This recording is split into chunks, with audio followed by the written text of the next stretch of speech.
अभिजीत जी, आज बहुत खुश हूँ। मैं काठमांडू से आया हूँ।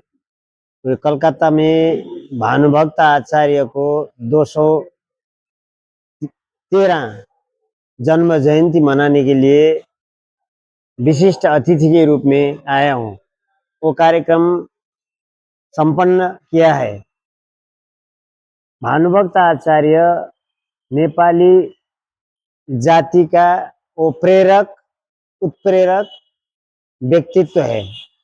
भानुभक्त नेपाल का रेनाउंड पोएट है। भानुभक्त नेपाल का नेशनल गवर्नमेंट ने वो आदि कवि का नाम दिया।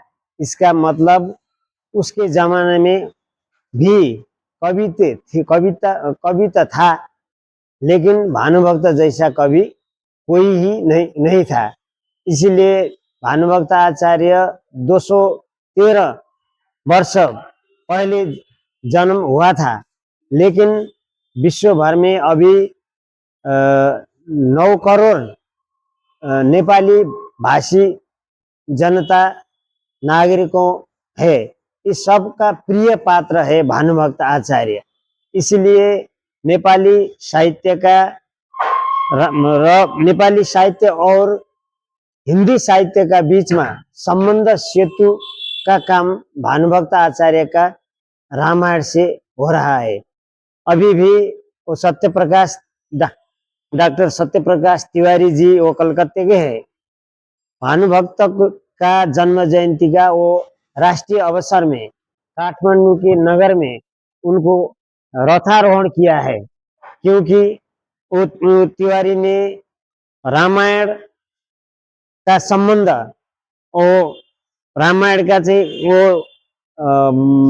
वाल्मीकि का रामायण र भानुभक्त का रामायण का संबंध का बारे में, अद्वैत रामायण का बारे में थोड़ा बहुत लिखा है। इसलिए नेपाल और भारत का बीच में भानुभक्त का रामायण का माध्यम से सांस्कृतिक एकता, भाषिक एकता और संबंध में आत्मीयता बढ़ाने के लिए एक ब्रिज जैसा काम करता है। इसलिए भानुभक्त का महत्व अत्यंत है। भानुभक्त ऐसा आदमी है जिसका विश्व में 156 वो प्रतिमा साल स्टैचू बनाया हुआ है। वो भानुभक्त जैसा दूसरा कोई भी आदमी नहीं है। भगवान बुद्ध जी है।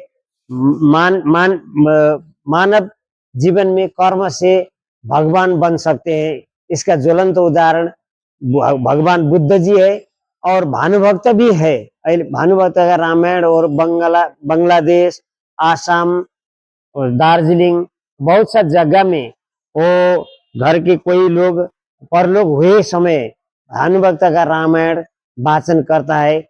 वो आत्मा की शांति मिलता है, मन का शांति मिलता है।